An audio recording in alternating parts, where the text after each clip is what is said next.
凤骨藤。叶晨听到这3个字，眉头忽然微微皱了起来。在九玄天经的记载之中，确实有凤骨藤这位药材，而且这位药材在九玄天经里的记载就极为难得，书中称其是可遇而不可求的天材地宝。之所以说它是天材地宝，主要原因就是因为这种东西不仅极其罕见，而且在生长过程中极易死亡。绝大多数凤骨藤从发芽到死亡，不过年，能坚持10年以上的已经少之又少，而这种植物必须生长到50年以上，其藤蔓才开始木化，也就是植物学中所说的木质化。但是凤骨藤木化的过程极其缓慢，想要从里到外彻底木化，至少也需要100年以上的时间。而这东西稀奇的地方是，只有彻底木质化的凤骨藤才具备药用价值。可这东西本就稀少，绝大多数又无法活到开始木化的年纪，就算活到那个年纪，又极少能够彻底完成木化，所以这东西比什么千年人参、千年灵芝，甚至万年砗磲还要罕见得多。找一棵真正意义上的凤骨藤，几乎等同于要在人类社会里找一个活了120岁，甚至150岁，并且还没有瘫痪、眼不瞎、耳不聋的老人，其罕见程度可想而知。而且凤骨藤这味药还有一个更加神奇的地方，它若是没有灵气作为媒介，这东西的药用价值与普通中草药材相比也没什么了不得的。可是一旦以灵气对其进行催化，它便能够发挥出其真正的强大药效。通俗点说，这东西就像是核燃料，只有用中子对其原子核进行轰击的时候，才能引发它的裂变反应。而且这东西是好几种更高阶丹药的核心药材。以叶晨目前的实力，能够炼制的便是其中一种名为重塑丹的丹药。重塑丹，丹如其名，最善重塑。人的肢体器官并无重塑再造的能力，不像壁虎断尾亦可重生。一旦肢体或器官有了残缺，轻则一生沦为残疾，甚至失去行动与自理能力，重则当场死亡，再好的现代科技也不可能将其救回来。这种情况下使用重塑丹，无论身体有哪些残缺，重塑丹都能使其重新生长，恢复如初。截肢的伊藤雄彦、田中浩二以及断臂的何英秀，若是有了重塑丹，都能恢复成正常人。至于那个除了大脑以外五脏六腑几乎都被打成筛子，现如今被费加冰冻中心冻成冰棍的李亚林，只要有了重塑丹，一样能够重新活过来。有了这凤骨藤，这些人便都有救了。而叶晨原本以为这种只在传说中出现过的凤骨藤，自己恐怕几十年也未必能遇到。可他万没想到，此时来到墨西哥，竟在这不见天日的地下手术室里让自己遇见了。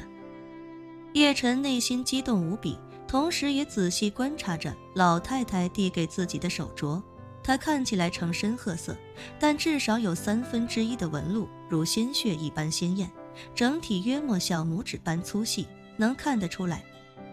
这应该是一整条木化的藤蔓，经过文火烘烤加热，然后小心折弯做成的首饰。而这东西看起来与常见的鸡血藤确实有些不太一样，最主要的就是这种凤骨藤，看起来质地更为细密，几乎看不到表面有什么细孔，而且它那如鲜血般的颜色极为鲜艳。颜色搭配材质的感觉，一看就是那种很难人工合成出来的质地。可是叶晨一时半会儿也很难判断出这东西到底是不是九玄天经里记载的凤骨藤，于是他下意识地问老人家，您确定这只手镯的材质是叫凤骨藤吗？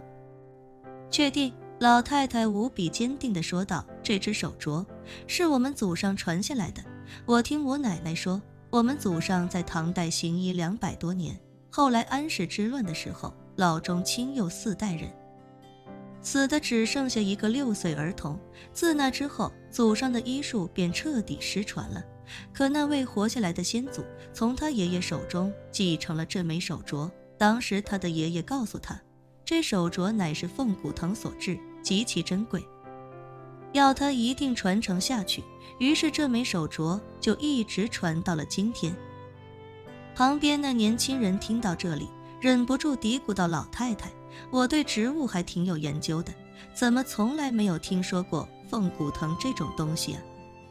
再说您的先祖传下来这么一个木质手镯，它到底哪里珍贵了？”老太太摇了摇头，茫然道：“什么是凤骨藤？我也不知道，它在自然界里长什么样子，我更不清楚。而且这手镯到底哪里珍贵，说实话，我也是一头雾水。这手镯传到我这里，我只负责好好保管，但却不知这东西到底有什么与众不同的地方。”说着，他有些惭愧地看着叶晨，开口道：“叶先生，老太太我不是故意编造故事骗您，只是您救了我这个幺儿，可我又是个身无长物的穷老太婆，您的大恩大德实在无以为报，所以才将这唯一有些价值的东西送给您做答谢。这东西或许没什么珍贵的地方，但它确实从我们唐代的先祖那里一路传到今天，就算没什么实际价值，也多多少少算是有些历史价值，还希望您不要嫌弃。”叶晨轻轻点了点头，将那凤骨藤拿在手中，极为认真地看了半晌。